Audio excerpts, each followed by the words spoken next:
بسم اللہ الرحمن الرحیم. سورہ بقرہ کی آیت ہے آیت نمبر 153. یا ایھا الذین آمنوا ونستعینوا بالصبر والصلاۃ ان اللہ مع الصابرین. تو اس آیت میں اللہ نے قرآن میں فرما دیا کہ میرے بندو مجھ سے مدد مانگو، صبر سے مدد مانگو، نماز سے مدد مانگو، صلاح سے مدد مانگو. آؤ ہم لوگ کتنے لوگوں کا کویشچن ہے، جیسے میرا بھی کویشچن ہے کہ صبر سے مدد مانگنا مطلب صبر کرنا، صبر کہتے ہیں کس کو؟ کہ کوئی چیز ہمیں چاہیے یا ہم پر کوئی چیز اللہ نے ڈال دی ہے، جیسے کوئی مصیبت میں ہم مبتلا ہو گئے، جیسے کوئی بیماری ہے، قرض ہے، تنگی ہے، پھر کسی نوجوان بچے کی شادی نہیں ہو رہی ہے، یا کسی کے ماں باپ رشتہ لگائے بیٹھے اپنے بچوں کے، لیکن وہ بچے کا رشتہ نہیں ہو رہا ہے، کوئی پیرنٹس سے جس کے اولاد بیمار ہے اس کو شفا نہیں مل رہی ہے. تو یہ ساری چیزیں جو مصیبت اللہ کی طرف سے آتی ہے، جو چیز آتے ہیں وہ مطلب ہم جو بھی ہماری طرف سے ہوتی ہے، ہم لوگ جو کرنا چاہتے ہیں، ہم جو خواہشات رکھتے ہیں وہ ہوتا نہیں ہے. اور جو بھی چیزیں جیسے مصیبتیں تکلیفیں جو آتی ہے اللہ کی طرف سے، تو اللہ اس پر کہتا ہے میرے بندو صبر کرو. تو یہ آیت کا پورا جو تفسیر ہے وہ تفسیر علماء بتاتے ہیں، لیکن تفسیر کے علاوہ یہ آیت جہاں تک مجھے پتہ ہے، جہاں تک میں جانتا ہوں، وہاں تک اللہ سبحانہ و تعالیٰ اس آیت میں یہی فرماتے ہیں کہ میرے بندے تو صبر کر، اور کسی کے آگے یا کسی کے سامنے اپنے قیمتی آنسو آنکھ میں سے بہتے ہیں، وہ آنسو کسی غیر کے سامنے مت بہاؤ. کیوں؟ کیونکہ اللہ سبحانہ و تعالیٰ جانتے ہیں کہ میرا بندہ کتنا برداشت کر سکتا ہے، کتنی حد ہے اس کی برداشت کی، اتنی ہی مصیبت اللہ ڈالتا ہے. اللہ خود کہتا ہے کہ میں اپنے بندوں کے اوپر اتنی ہی مصیبت ڈالتا ہوں جتنی کہ وہ سہن کر سکتا ہے، صبر اس کا امتحان میں اتنا ہی لیتا ہوں. تو جو بھی اپنے وہ مصیبت ہو، جو بھی تکلیف ہو، اس کو بس صبر کرنا سیکھے. تھوڑے دن کی اللہ کہتا ہے نا، قرآن میں اللہ نے آیت فرما دی ہے ان مع العسر یسرا فإن مع العسر یسرا. اللہ نے قرآن میں صاف کہہ دیا ہے میرے بندو، ہر غم کے بعد ایک خوشحالی ہے، ہر اندھیری رات کے بعد ایک روشن سویرا ہے. اللہ نے رات اور دن نہیں بنایا کہ آپ اپنی آنکھوں سے نہیں دیکھتے، ہم دیکھتے ہیں. اللہ نے دن اور رات بنائی ہے، تو جب وہ رات آتی ہے تو یقیناً صبح آنی ہے. تو اس کو پر ہمیں صبر کرنا چاہیے اور اس پہ صبر کرنا چاہیے. اور وَنَسْتَعِينُ بِالصَّبْرِ وَالصَّلَاةِ، صلاح سے مدد مانگو، مطلب نماز قائم کرو. ہم نماز پڑھتے نہیں ہیں اور کہتے ہیں اللہ میری دعائیں قبول کر لے، یا اللہ مولانا کے پاس چلے آتے ہیں، کسی تعویذ والے کے پاس، اور مصیبت میں ہمیں مبتلا کر دیتے ہیں. آپ کو پتہ یہ کر دیا ہے، آپ کی روزی باندھ دی گئی ہے، آپ کو پتہ جادو ٹونا کر دیا ہے، نعوذ باللہ استغفر اللہ، کہ نہ جانے کیا باتیں بتا دیتے ہیں. اور ہم لوگ کمزور ایمان ہمارا اتنا ہے کہ ہم لوگ اس کو یقین کر لیتے ہیں.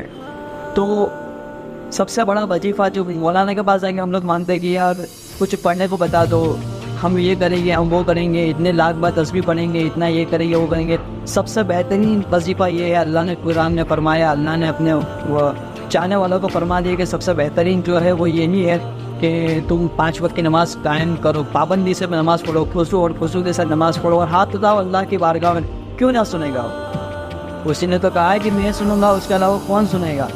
اور اگر ہمارا نعوذ باللہ یہ یقین ہے کہ میں دعائیں مانگتا ہوں اللہ قبول نہیں کرتا، رد کر دیتا ہے، میری دعا سنتا نہیں ہے، تو ہمیں اور کفار میں فرق کیا رہا؟ ہمارا ایمان ہی ہے، ہمارا یقین ہی ہے، گیپ پہ ہم یقین کرتے ہیں. ہم نے نہ اللہ کو دیکھا ہے، لیکن اللہ سے واضح ہے ہم لوگ کہ اللہ ہے. اس کے قرآن پر یقین ہے، اس کے الفاظ پر یقین ہے جو اس نے آپ صلی اللہ علیہ وسلم سے آپ صلی اللہ علیہ وسلم کے ذریعے سے ہم تک پہنچائی ہے، امت تک پہنچائی ہے. اگر صبر دیکھنا ہو تو ماں سمیہ کا دیکھو، ان کے اولاد کا دیکھو. ان کے اولاد جو صحابہ تھے، کتنے بڑے صحابہ، اسلام کی سب سے پہلی عورت ہے جس کو کافروں نے شہید کر دیا. اور کیسے شہید کیا؟ ماں سمیہ کی عمر کہا جاتا ہے کہ بہت بزرگ عورت تھی، بہت ضعیفہ عورت تھی.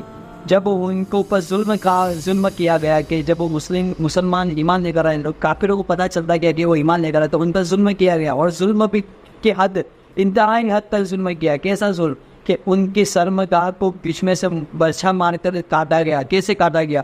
2 خود ان کے پیروں کے ساتھ باندھ دیے گئے. ان کے بیٹوں کو پھانسی کے تختے پر لٹکا کر دکھایا گیا کہ ان کی ماں پر کیا ظلم ہو رہا ہے.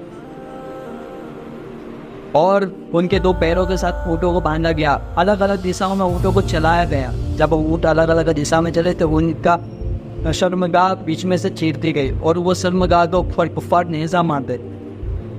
اس حالت میں ان ضعیفہ کی، صحابہ کی وفات ہوئی. اللہ نے ان کو شہید کر دیا. شہیدی کا مرتبہ ان کو حاصل، شہیدی کا مرتبہ ان کو ملا.